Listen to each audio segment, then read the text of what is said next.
talking some New Jersey basketball for about the next half an hour. It was a big day yesterday. Almost every team was in action, some even against each other, which is now honestly a rarity, especially when the conference schedule comes around. And there were some real disappointments that we saw across the board. And we're going to start off with, I think, the biggest disappointment of all, from the highest of highs, from being ranked for the first time since 2021 2022 to now losing two straight to two Big East opponents. That's the Seton Hall Pirates. And, they got ranked number 25, and they knew they were going to have a tough week ahead of them. Two home games, the first one against UConn, where UConn hasn't won at Seton Hall's home at the Prudential Center in 4 years, and UConn was able to break that streak, even though Seton Hall put up a great second half to come all the way back. And then they lost another tight one at home just yesterday, another Big East matchup where we think they're now definitely going to be falling out of that top 25. It was a 77-66 loss to Butler. I mean, Dylan, just how disappointed are you with what happened to the Seton Hall team over this past week? Yeah, there's so much expectation going this week. The big hype up over UConn game, and honestly, that was probably one of the most fun seeing Hall games, even with the loss that they've played in probably a good 3, 4 years. Like since the Miles Powell days, even. And what really held them back in this game was that they only hit one 3-pointer all game, and they came at the 39-40 mark. I want to say they were 1 for 16 from long range. You're not gonna win. You're not gonna beat Seton Hall doing that. The fact that they were even in that game shooting that percentage was, I mean, insane. They shot 25 free throws, only made 15. That they left 10 points on the table there. Well, UConn also left 10 points on the table, and UConn also didn't shoot well from three. If you want to beat a top five team like that, you have to outplay them in certain categories, and Seton Hall did it. But it's UConn. They're number three in the country. You played them 40 minutes hard. You have to come back next game against a pretty bad Butler team and take care of business if you actually want to claim you're a top 25 team or a good team.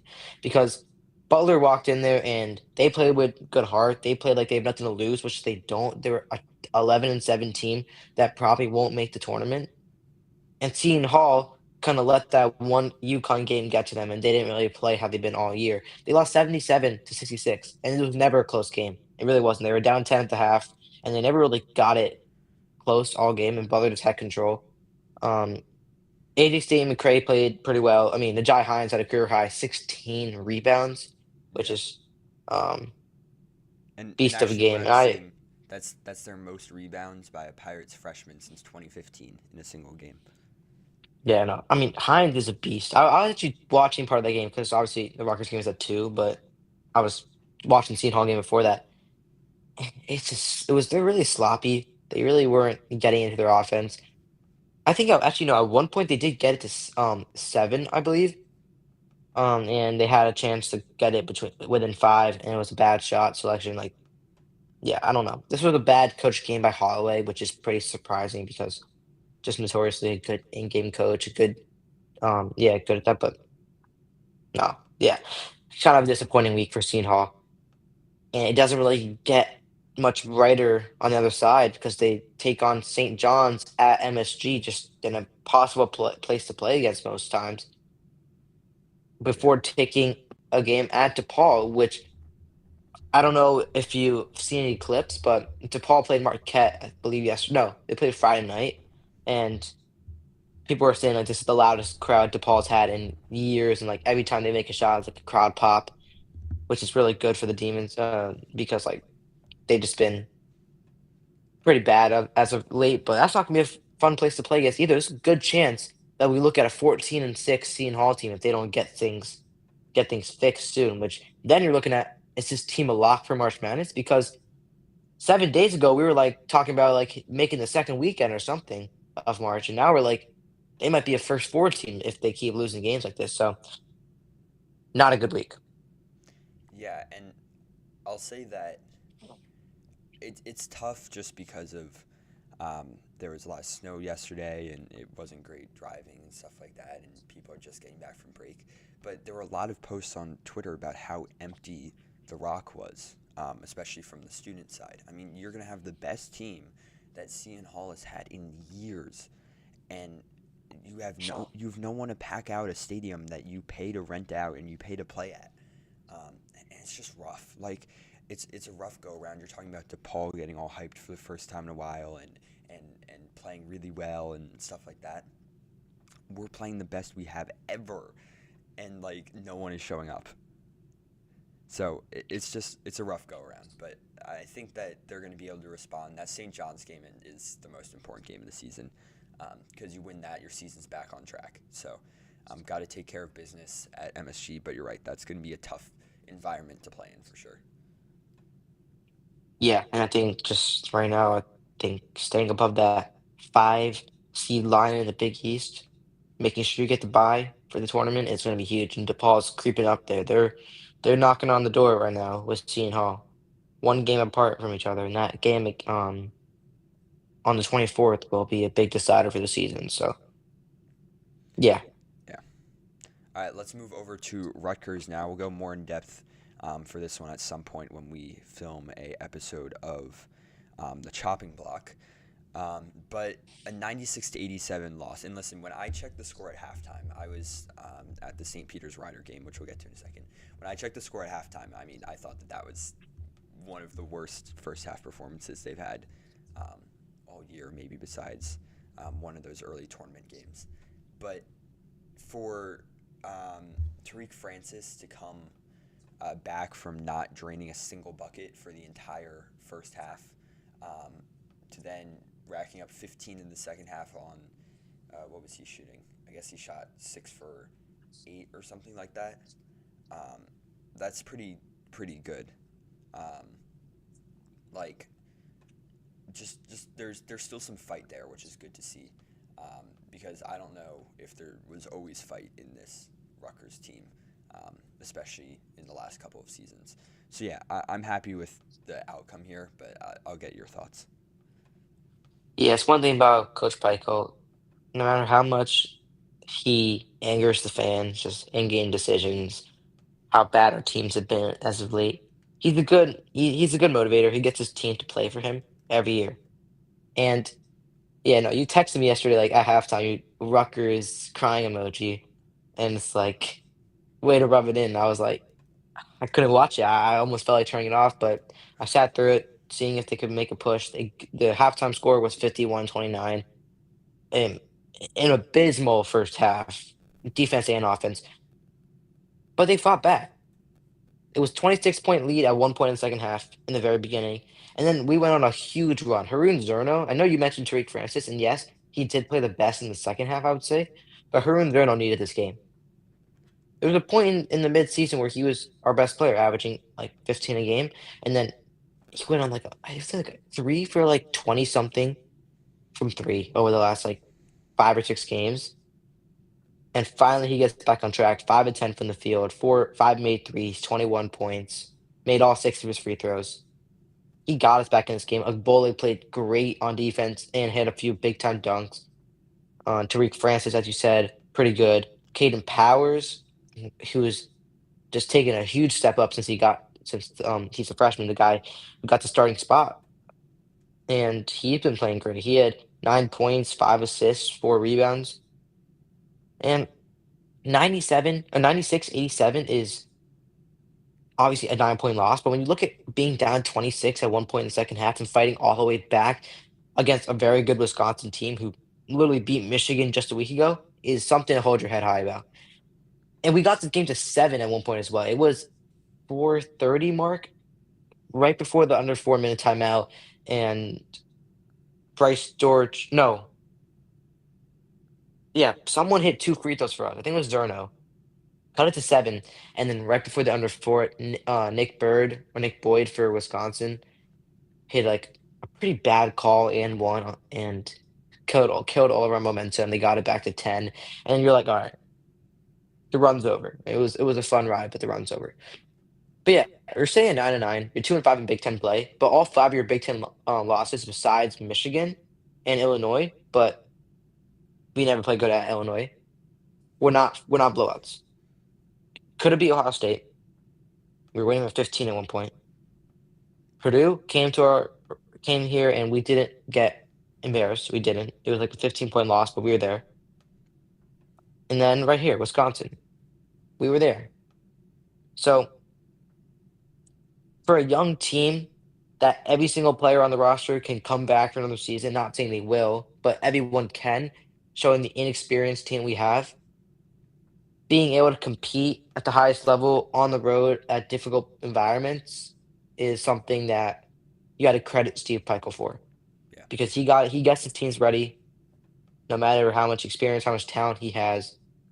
And if you can somehow look deeper into the schedule and find a win at with Iowa, find a win at home against Indiana or USC, UCLA, Penn State, Washington, and you get to 6, maybe 7, maybe 8 Big Ten wins at the end of the year, and although you might not make March Madness, which we won't, I think that you can look at this year and be like, "It's not a success, but it's not a we didn't take a step back." Because last year we were 15 and 17 maybe with the 2 5 stars, matched that record, and you're like, "Okay, let's take some momentum to next year." Yeah. 100%. Um, yeah, I think that this team's good. I think Nick Boyd was a problem. I don't know if you saw it, but 32-point performance, 9 assists. Like, you gotta, if you're Peichel and you're that experienced, you just gotta know how to shut guys like this down. And he was clearly unable to get make any changes that would make that happen because he played incredible yesterday, and he's been having a good season. Dropped 36 against Providence pretty early on. Then he's been averaging probably 19 or so since then. So very, very strong player. So that was just definitely a big hit there. Um, Next up, we're gonna go to let's go to Princeton. So they went on the road. We talked about in last week's full episode how if they could beat Dartmouth, that would be it for them. Like that, they would be the best team in the Ivy League for sure. And they went on the road at Harvard and went up by 17. At halftime, they were up by more than 10. Landon Clark was having the game of his life, the freshman. He hit 5 threes, I think, with still 10 minutes left in the second. He was up to 5 threes, which was a career high for him, and he ended with a career high 19. Malik Abdullahi got 18, which is second in his career after his Temple game a couple weeks ago. Jackson Hickey was 17. Dalen Davis only with 10 off the bench. He had a rough night shooting 2 for 12. But the point is, you go up 17, you have a coach like Mitch Henderson who knows what he's doing. He knows how to close out games like this, especially against Harvard. They went 1 for 16 shooting for their last 16 of the game, including the overtime period, which it ended up going to. 1 for 16. And then they were 1 for 14 from 3 also during that. Why are we shooting random three-pointers? Close out the game. Just add to the score. Finish points. That's ridiculous. For Harvard to come back by 17 and you allow Hinton, who is, I think, one of the top 3 players in the entire Ivy League, he got 27 points. He led that entire comeback. Robert Hinton is going to be one of the scariest players in the Ivy League for years to come. I don't think he's going anywhere like, unfortunately, Xavier and others from Princeton did. He is going to be a problem, and you got to figure out how to close out this game because if you do, you're 3-0 in the Ivy League. You're going to Dartmouth tomorrow on Monday with a chance to go 4-0, and you've beaten all of the best teams in the Ivy League. So that's an extremely, extremely rough game. If they don't win on Monday against Dartmouth, I don't really know how this season's going to end up for them. I mean, yeah, this is just like such a Seton Hall resemblance.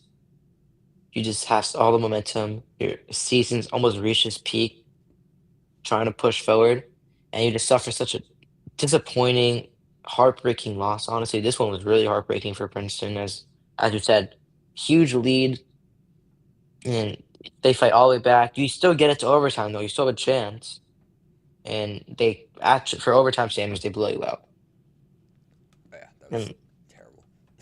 yeah, 7 point difference in overtime is not good. Robert Hinton, I mean, I shout out to him. He is one hell of a player. He scored 27 on 1 free throw attempt. Yeah. I just go back to Nick Boyd. Guy shot 15 free throws. He's a foul merchant. Robert Hinton did it straight off pure skill, pure buckets. Yeah. I can see him doing a Malik Mack style thing, Harvard to Georgetown, like something like that. I don't know.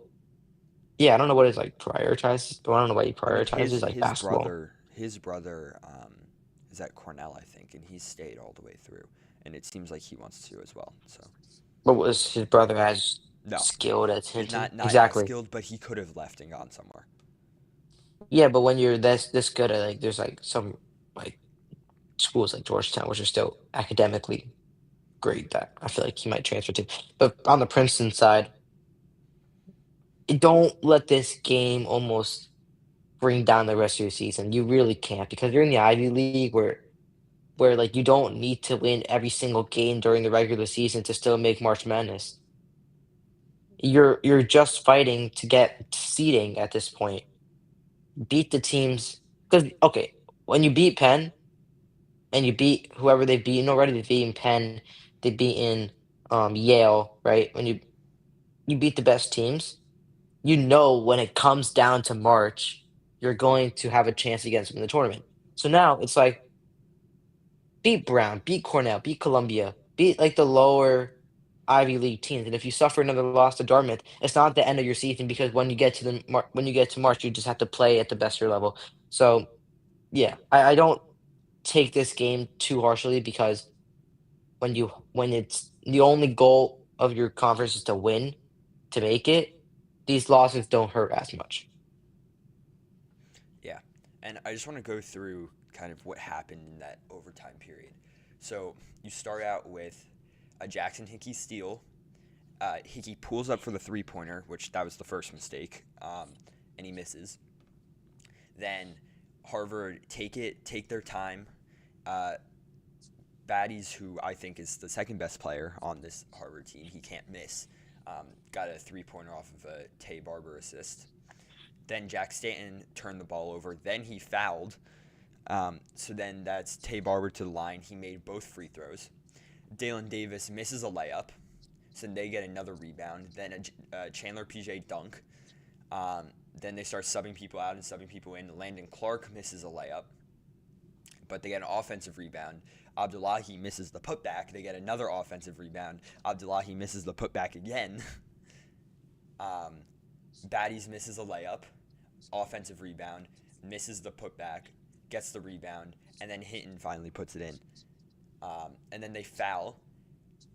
Jack Stanton misses the free throw, and then by then you're down 81-72. Harvard keeps turning over. You miss free throws and fouls. Dalen Davis missed a 3-pointer again. You're down 83-74. Nothing's gonna work there. And yeah, that was the end of the game. So ridiculous. That was one of the worst overtime periods I've ever seen Princeton play.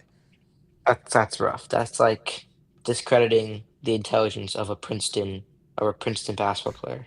Yeah. All right. Next up, we are going to go to Rider and St. Peter's. This is the one remaining in-conference, in-state matchup in all of New Jersey because all the other teams stand in different conferences except Rider and St. Peter's. So Rider, we know the season they're having. We've been trying to hype them up over the past couple of episodes, but not a great season. Their first loss since November 15th came just last week over Iona in like a shocking game. They should not have won that game over Iona, but they did. So then they have 2 wins now, and they come to New Jersey City with fire under them. But then you have St. Peter's, best team in the MAAC. They were projected 11th, and I want to read a quote that head coach Bashir Mason ended his press conference with yesterday. I'm sure there was I know that there is a tinge of sarcasm with this one. He said, quote, "I think we're an 11th place team. I'm probably overachieving right now, and I don't know how we're going to keep this thing going," which got a couple laughs from some people in that room because he knows exactly how he is going to keep this thing going, and he knows that this team is not an 11th place team as everyone projected them to be. 11 out of 13 teams in the MAC, and they sit first. That is ridiculous. Insane coaching, insane work in the transfer portal this offseason. And the player of this game for St. Peter's was Zakir Williamson. They got him 2 years ago. He started, I think, 6 games last year, but he's been starting this season. He dropped 20 and 11 rebounds. So this guy got his career high in rebounds and career high in points for a double-double to seal a 69-58 win over Rider when Rider actually had a 6-point lead halfway through the first, and then St. Peter's got the ball back, started moving quickly. Rider turned the ball over 10 times from that point to the end of the game, and St. Peter's went on a 6-0 run that grew to a 9-0 run, and they never looked back. I mean, just the amount of depth they have on this team. That was 4 players with in double digits for points. 2 of them didn't even start. This is just such a good team. And, I mean, Mason may have said, I don't know how we're going to keep this going. I know exactly how this thing is going to keep going. Yeah, I kid you not. I looked at the score. It was not It was not like on TV, so I was just like checking it, and it was like Z Williamson with 20 points or something. I'm like, whoa, whoa, whoa. When did Zion Williamson reincarnate to St. Peter's? And I looked at this guy. I'm like, okay, he's pretty good. But this is obviously his best game of his season, and really led them to win. I mean, shout out for Ryder though, Flash Burton. Great week for him. First against Iona, scores 21 on really good efficiency and leads them to a big victory. They did almost lose this game. They were up 15 and a half. They would have been just that would have been just the cherry on top to a heartbreaking season if they sold that game, but they stayed on top. They got a win. You know what? Why weren't they winning? I don't know what the score was. You sent me a text. Yeah, 48-42 was Ryder at one point with slightly under 13 minutes to go in the game. And I guess St. Peter's did kind of use their experience or talent, and they did overpower them at the end, but they were in the game against the best team in their conference, which is something to just be proud about, I guess, because they're 2-15, 1-7 in the MAAC. Their season's going nowhere, and at least they've had a successful week. Yeah. I mean, good for them to have some fight with them and keep it going. But those turnovers, 17 turnovers to 9 of St. Peter's is crazy, and 10 coming in the last 10 minutes of play. That's a 2-win team for you. They make those mistakes. Yeah. So, yeah, that's St. Peter's. One more thing I want to shout out, and I'll make a TikTok on this eventually and stuff like that. Someone commented on our most recent post. Did you know that we're heading to D3 right now? Did you know that Montclair State is 16-0 and the number 8 D3 team in the country? I actually had zero clue. I actually have is this actually a friend dad of mine, or one of my friend's dad actually was the starting point guard or something for Montclair State back in the 90s. That's the only reason I've heard of that. So let me look into this. Montclair State basketball. Yeah, they currently 16-0 is legit. 16-0. They just won 106-94 over Keene. They've put up multiple 100 bombs this season. And honestly, it looks like some of these scores look like when a D1 team plays a D3 school. That's absurd. I didn't. This kind of went under the radar. I've never heard of this. Yeah, this is kind of Is there crazy. like a D3 like there is D3 championships. I do know that. Yeah, and so they're in the New Jersey Athletic Conference, which um, it's all New Jersey schools, which is cool.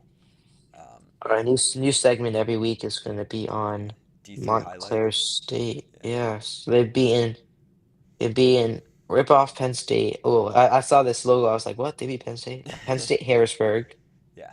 Rutgers Newark, Rutgers Camden. Um, they play Rowan on the 21st, and Yeah. the tournament begins on.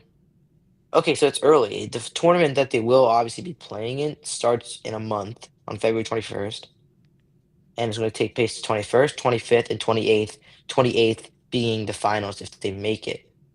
So, yeah, maybe a little in early February, maybe a little segment on Montclair State. Yeah, and the teams competing: Montclair State, NJCU, TCNJ, Keene, Stockton, Rowan, Rutgers, Camden, Ramapo, William Patterson, and Rutgers Newark. So all New Jersey teams, pretty much on brand for us. But yeah, I thought that was cool, and that was kind of flying under the radar there. So yeah. what else is going on? So Monmouth is going to have a game tomorrow at 11 home against Northeastern. Um, Let's give which another shout out again to Princeton women's who oh yes, absolutely destroyed took Dartmouth. care of business. Yeah, sitting at 15-1 now. So Rankings come out tomorrow. Let's see if they'll how much they they'll jump. This is actually a big test, actually. I think Where that can they jump? they should move up. That was a huge, like humongous win. If they jump up, say 20, and if they keep winning, we could really be looking at a top 15, top 13 Princeton women's team come March 7th when the season ends. And Yeah, then that's going to be like something we have to talk about because they're going to make March Madness. Good chance. yeah, 100%. Um, let's see. One more thing that I just saw on Twitter. So that was Harvard's first win over Princeton since February 21st, 2020. So pre-COVID, they haven't won against Princeton. Um, Sorry, who? Harvard, for Really? the That's men's, a yeah. insane. Um, so that's rough. It feels like kind of the Penn situation where they hadn't won in I think 10 games, which is even more than um, Harvard, and Princeton was somehow able to pull that one out. But And then if you want to look at basketball for Rutgers, the last time Rutgers beat Iowa on the road was I think it was like 4 years ago, something. yeah, We literally are the worst team on the road against them. It's insane. yeah. I'll just go So I through. mean, Yeah, yeah, we're gonna get cooked in that game. yeah. I'll just go through another game tomorrow. NJIT is going to host Bryant. Bryant's currently 2-2 in conference, 6-12. Hopefully, if NJIT wins that, they could either they'll remain in second or jump to first. Vermont has Albany, which isn't really going to be a terrible test for Yeah, them. check out the TikTok page. Made an NJIT post as they took over first place or no second place, but Yeah, uh, the win over yeah, defeating UMass was big. amazing. And then yesterday, we missed this one game. This is the only game that we're not going to go super in depth on. FDU um, lost by 7 to the Long Island University Sharks, who's a good team. But That's a very good loss. that's not what you want to be doing right now, especially after like you lost to New Haven, who we all know the story of New Haven this year, like the newest D1 basketball team. They hosted Penn State and all that kind of stuff and played UConn. Um, that's a terrible loss. You beat Chicago State, like whatever. I would hope you would have beaten Chicago State, but yeah, they need to get some wins fast. I think next up they have Wagner, which they would hopefully win. And then they have Central Connecticut, who is very good. So hopefully they'll pick up one more win and maybe head into that Central Connecticut game with a little bit of fire, but not sure how that's going to go for them. You know, Long Island's a fine loss. They're probably gonna win the NEC. Shout out Malachi Davis, great player. Yeah. And then also tomorrow, Princeton will have Dartmouth on the road. So they'll be there. So a couple good games going on tomorrow. St. Peter's will be hosting Iona, which is going to be a big test because Iona is a pretty they're an up and down team. They just lost to Rider, but they can beat some pretty good schools. So I don't know if you lose to Ryder, if you're like not the so best team. yeah, so it's going to be a good day of some mid-major basketball tomorrow. Seton Hall and Rutgers will be back in action on Tuesday. But yeah, I think that's pretty much going to do it. Anything else? Just pick up some wins this week. Bounce back, bounce back week. Yeah, I think so. Right now, we have one team remaining in first place. I'm pretty sure that Dartmouth won yesterday, but I can. Yeah, no, Dartmouth lost actually. They lost. So Prince is in like a three-way tie, four-way tie? Yeah, four-way tie for first. Four-way tie. Actually, they they're They actually technically are in first because they beat Yale, no, right? Harvard's ahead of them. Oh, right. So they're in second, because they beat Yeah. Penn. So And then NJIT is also in second. right. Okay, so we're everyone's right there. Seton Hall's doesn't need to be. They just need to be a March Madness team. Yeah. So And then St. Peter's still in first. So St. Peter's, we get yeah, to celebrate them. We get to end this weekend with St. Peter's being our only first place team. So congratulations to them. Princeton's kind of there. They're tied, but we'll see what happens. If they beat Dartmouth tomorrow, they'll obviously be first place, as long as Harvard doesn't do something crazy against. Who are they going to be against? Against Penn. Oh, that's a good game because then one of those two teams is going to end up with a second loss.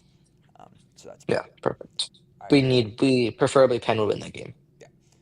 Well, thank you everyone so much for listening to Turnpike Takes. We'll be hopefully posting a full episode tomorrow after this slate of games goes with some previews for the games on Tuesday. And the chopping block will be back soon as well because there's a lot going on in off-season recruiting, transfer portal, and as well as football for the Rutgers Scarlet Knights. Thank you everyone so much for listening. Again, I'm Andrew Hefner alongside Dylan Shaw, and we will be seeing you very, very soon. Rep NJ, go New Jersey Hoops, and